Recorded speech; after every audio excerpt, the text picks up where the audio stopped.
اس کے علاوہ ان کے ہارمونس میں پرابلم ہو جس میں پرولیکٹن ہارمون بھی شامل ہے، جو اگر بڑھ جاتا ہے تو چھاتی سے دودھ یا دوسرا مواد آ رہا ہوتا ہے، تو یہ ایک علامت ہے۔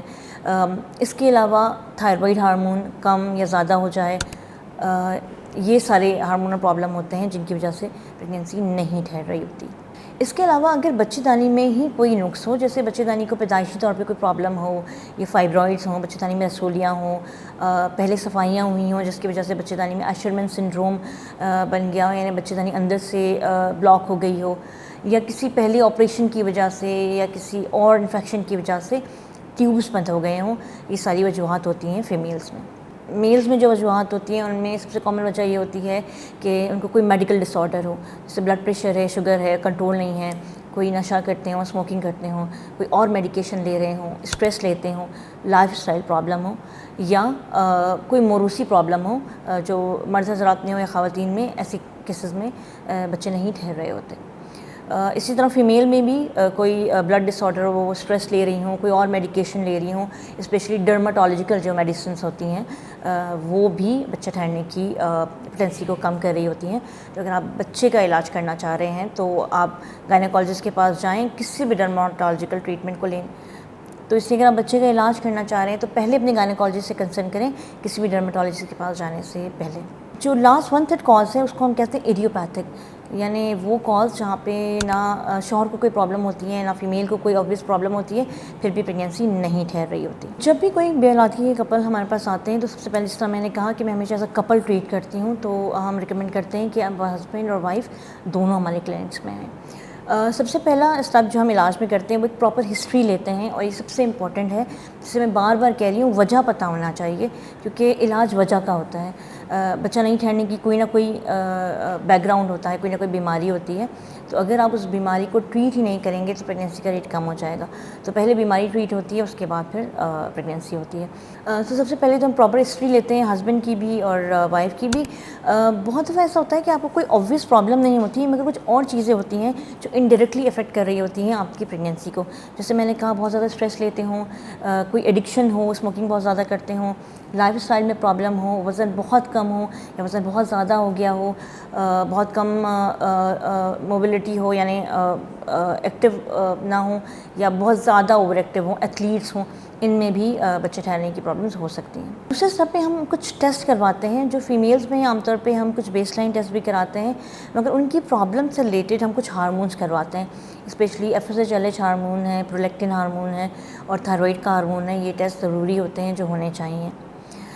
اس کے علاوہ ایک الٹراساؤنڈ ہم بیس لائن کرتے ہیں، جس میں ہم دیکھتے ہیں کہ بچے دانی یا انڈے دانی میں کوئی پرابلم تو نہیں ہے، رسولیاں تو نہیں ہیں۔ اگر انڈے دانی میں رسولی ہے یا بچے دانی میں رسولی ہے تو ان کو نکالنے کے بعد ہی پریگنینسی ہو سکتی ہے۔ اگر ہم اس کے ساتھ پریگنینسی ٹرائی کرتے ہیں تو اگر پریگنینسی ٹھہر بھی جائے تو ضائع ہونے کے چانسز بڑھ جاتے ہیں۔ اس کے علاوہ وہ فیمیل جن کو ہمیں لگتا ہے کہ ان کی ٹیوب بند ہے، ہم ان کا ٹیوبل پٹینسی ٹیسٹ کرتے ہیں۔ اس میں گولڈ اسٹینڈرڈ لیپروسکوپی ہے، بہتر ہوتا ہے لیپروسکوپی کرائیں۔ اس کے 2 فائدے ہیں، ایک تو آپ کو اگر ٹیوب بند ہے تو اس وقت ہم فلش کر کے اس کو اوپن بھی کر سکتے ہیں۔ سیکنڈلی، جب ہم لیپروسکوپی کرتے ہیں تو ہمیں اور وجہیں بھی نظر آ جاتی ہیں کہ ٹیوب اور یوٹرس میں کوئی پرابلم تو نہیں ہے۔ اگر PCO ہے تو اوورین ڈرلنگ ہو جائے گی، اگر انڈومیٹریوسس ہے تو دیر اینڈ دین ٹریٹ ہو جائے گا، کوئی اوورین سسٹ ہے تو اسی وقت ہم نکال سکتے ہیں۔ تو ٹیوب پٹینسی ٹیسٹ کرنے کے لیے سب سے اچھا طریقہ ہوتا ہے کہ ہم ان کا ٹیوبل ٹیسٹ کریں۔ وہ خواتین جن کے وقت سے پہلے مینسز بند ہو گئی ہوتی ہیں، ان کا بھی علاج ممکن ہے، ان کو بھی مینسز آ سکتے ہیں دوبارہ، ان کے لیے بھی ہم بیسکلی لیپروسکوپی کر کے اووریز کی بائیوپسی ریکمینڈ کرتے ہیں۔ میل پارٹنر کے بھی کچھ ٹیسٹ کرائے جاتے ہیں، جس میں بیس لائن ہارمونز ہیں، الٹراساؤنڈ ہے۔ اس کے علاوہ سب سے امپورٹنٹ ٹیسٹ جو ایک میل پارٹنر کا ہم کراتے ہیں، اور ہم ان پارٹنرز کا بھی کراتے ہیں جن کو کوئی پرابلم نہیں ہوتی، وہ ہے سیمن انالیسس کا ٹیسٹ۔ میں ایسے سارے کپلس کو ریکمینڈ کروں گی جو بچے کا علاج کر رہے ہیں کہ سیمن انالیسس کا ٹیسٹ ضرور کرائیں، اور بہت آسان علاج ہے اس کا۔ اگر آپ کے سیمن انالیسس میں کوئی پرابلم ہوتی ہے تو ہم آپ کو کچھ میڈیکل ٹریٹمنٹ دیتے ہیں اور آپ صحیح ہو جاتے ہیں، تو اس لیے گھبرائیں نہیں، سیمن انالیسس ضرور کرائیں۔ یہ بہت آسان پروسیجر ہے، اس کو کرانے سے ہو سکتا ہے کہ آپ کے علاج میں جو ایک بہت بڑی ہنڈرنس ہو، آپ کے سیمن میں کوئی پرابلم ہو، وہ صرف میڈیسن سے ہی کیور ہو سکتی ہے، تو اسی لیے آپ ٹیسٹ ضرور کروائیں۔ اب میں بات کروں گی ہم اس کا علاج کیسے کرتے ہیں۔ سب سے پہلے علاج میں نے کہا ہم کاز دیکھتے ہیں. جس طرح آپ کو کوئی ہارمونل پرابلم ہو, وزن کم ہے, زیادہ ہو رہا ہے, ایکنی آ رہی ہے, چہرے پہ بال ہیں, اور اگر آپ بچے کا علاج کرانا چاہ رہے ہیں تو پلیز ڈرمیٹولوجسٹ کے پاس نہیں جائیں, گائنیکالوجسٹ کے پاس پہلے جائیں, کیونکہ ہارمونل پرابلم ہے. آپ پہلے ہارمونل ٹریٹمنٹ لیں, اس کے بعد پھر آپ ڈرمیٹولوجیکل ٹریٹمنٹ لے سکتے ہیں. پولیسسٹک اووریز میں ہم میڈیکل ٹریٹمنٹ بھی دیتے ہیں, اور اس کے علاوہ لیپروسکوپی بھی ہو سکتی ہے. اگر انڈومیٹروسس کے کیس ہوتے ہیں تو یوزلی ہم ان میں لیپروسکوپی ہی کرتے ہیں, خاص طور پہ ان لوگوں کو جو پریگننٹ ہونا چاہ رہے ہوں. سو لیپروسکوپی کے ذریعے اوویرین سسٹ نکالی جاتی ہے, اووری دوبارہ سے ریکنسٹرکٹ ہوتی ہے, جو ایڈیشنز بنی ہوتی ہیں ان کو بریک کیا جاتا ہے. اس کے بعد بچے کے لیے ہم دوائیں دیتے ہیں, کیونکہ اگر ہم پہلے دوائیں دے دیں گے بچے ٹھہرنے کی, تو کیونکہ پرابلم تو موجود ہوگی تو پریگنینسی کا ریٹ بھی کم ہو جائے گا اور مسکیریج کا ریٹ بڑھ جائے گا. وہ خواتین جن کو کوئی اور پرابلم ہوتی ہیں, جیسے انڈے دانی میں رسولی ہے یا بچے دانی میں رسولی ہے, ان کو ہم ریکمینڈ کرتے ہیں کہ پہلے ہم آپ کی سرجری کر کے اس رسولی کو نکالیں گے, پھر ہم پریگنینسی ہی کروائیں گے. کیونکہ جو ہم پریگنینسی کروانے کی دوائیں دے رہے ہوتے ہیں وہ جا کے انڈے دانے پہ کام کرتی ہیں یا بچے دانے پہ کام کرتی ہیں. تو اگر ان میں کوئی رسولی ہے یا خراب ہے تو آف کورس آپ کا بچہ نہیں ٹھہر پائے گا. اس سے ڈس اپوائنٹمنٹ کپلز میں بہت زیادہ ہوتی ہے, تو اس سے ہم ریکمینڈ کرتے ہیں کہ آپ پہلے سرجری کرائیں.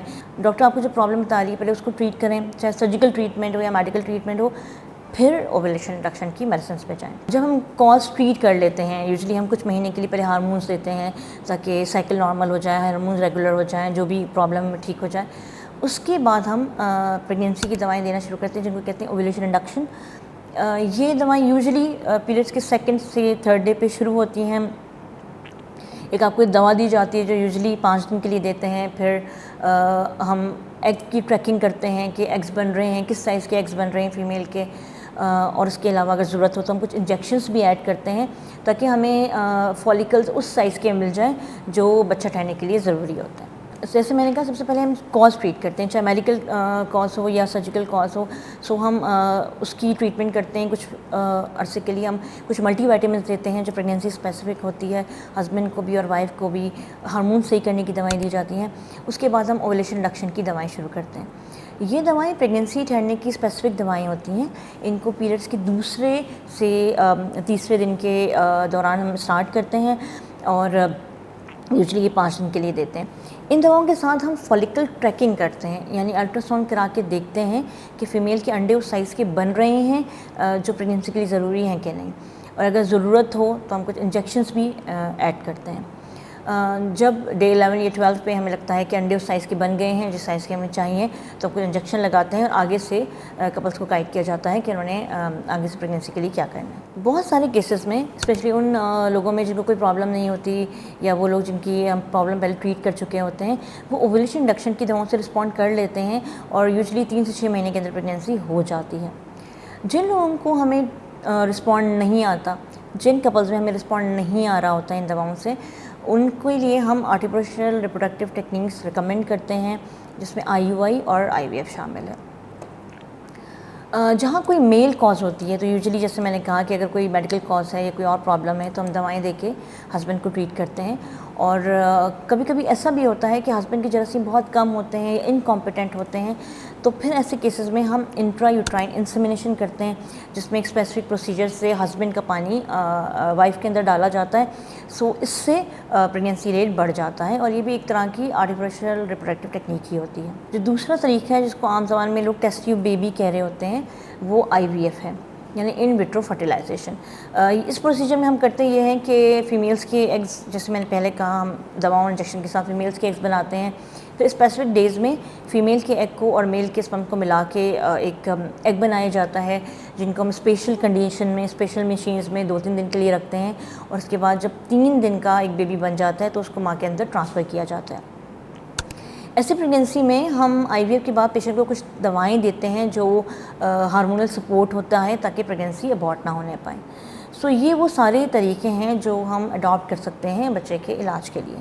ایسے سارے کپل جن کو بچہ علاج کے ذریعے ٹھہرا ہوتا ہے, ہم ان کو سمجھاتے ہیں کہ آپ نے پریگنینسی کو بہت سینسٹیولی لے کر چلنا ہے, ڈاکٹر سے کلوز فالو اپ کرانا ہے, اور کچھ اسپیسیفک میڈیکیشن کیسز میں دی جاتی ہیں وہ آپ نے کنٹینیو کرنی ہے. وہ خواتین جن کے مینسز وقت سے پہلے بند ہو جاتے ہیں, ان کے اندر ایک مت ہوتا ہے کہ اب کیونکہ مینسز بند ہو گئے تو نہ تو مینسز دوبارہ آ سکتے ہیں نہ پریگنینسی ہو سکتی ہے. ایسا نہیں ہے.